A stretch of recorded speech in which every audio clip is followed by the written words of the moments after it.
I met recently the CEO of BlackRock. BlackRock is the world's largest investment company. It manages trillions of dollars. And he was puzzled. He said, "Can you explain why it is that I hire the best and the brightest from the very best schools or companies, and I still have a bell curve for performance? What's going on here?"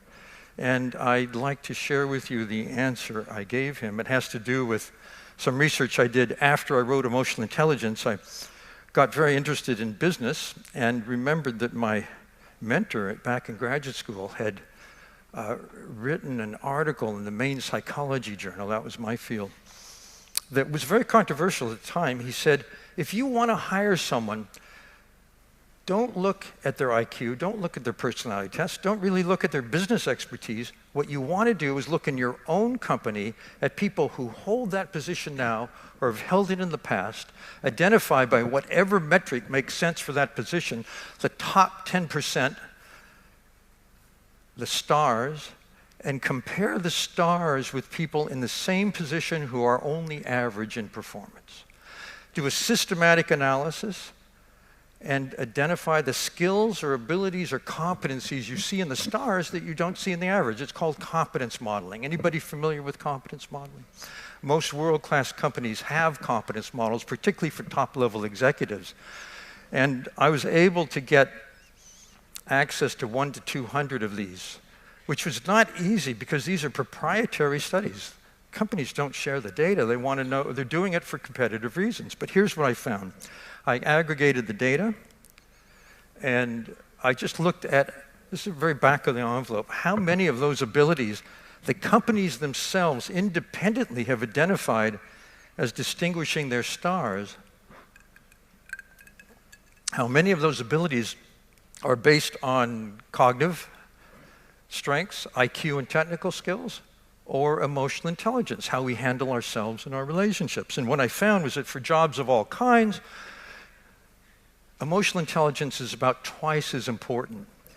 And it's twice as important in distinguishing that blue line at the bottom is what you learned in school, your technical skills, it's what everyone else has. Those are threshold competencies, what you need to get the job. But they don't tell you how you'll do once you're in the job. Will you be a star performer? Will you be a great team member? Will you become a leader? The higher you go in the organization, the more emotional intelligence matters. So for top-level jobs, C-suite jobs, for example, 80 to 90% of the competencies the companies themselves identify as distinguishing stars here are based on emotional intelligence.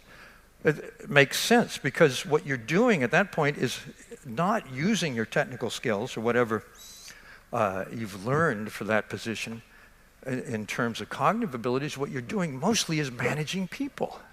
The art of leadership is getting work done well through other people.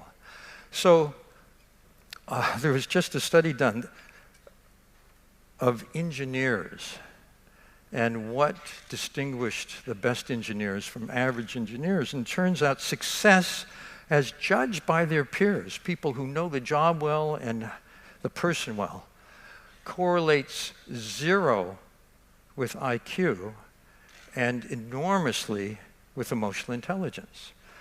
Why would that be? It's because there's a floor effect. To be an engineer, to be an MBA, to be a professional of any kind, you need an IQ about a standard deviation above the norm, above 100. You need to be 115 or better.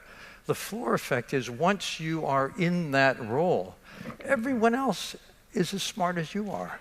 So IQ drops away as a predictor of success. Emotional intelligence remains. This one ability here in the top level jobs that's based on cognitive abilities is very telling. It's big picture thinking, pattern recognition, understanding how a change here in a complex system is going to ramify over there, or how a decision made today will matter in 5 years or 10 years. This allows you to identify your strategy. But once you have your strategy, you can only get there through your people. You have to do what? You have to communicate, persuade, listen, dialogue, inspire, motivate, and all of those are emotional intelligence skills.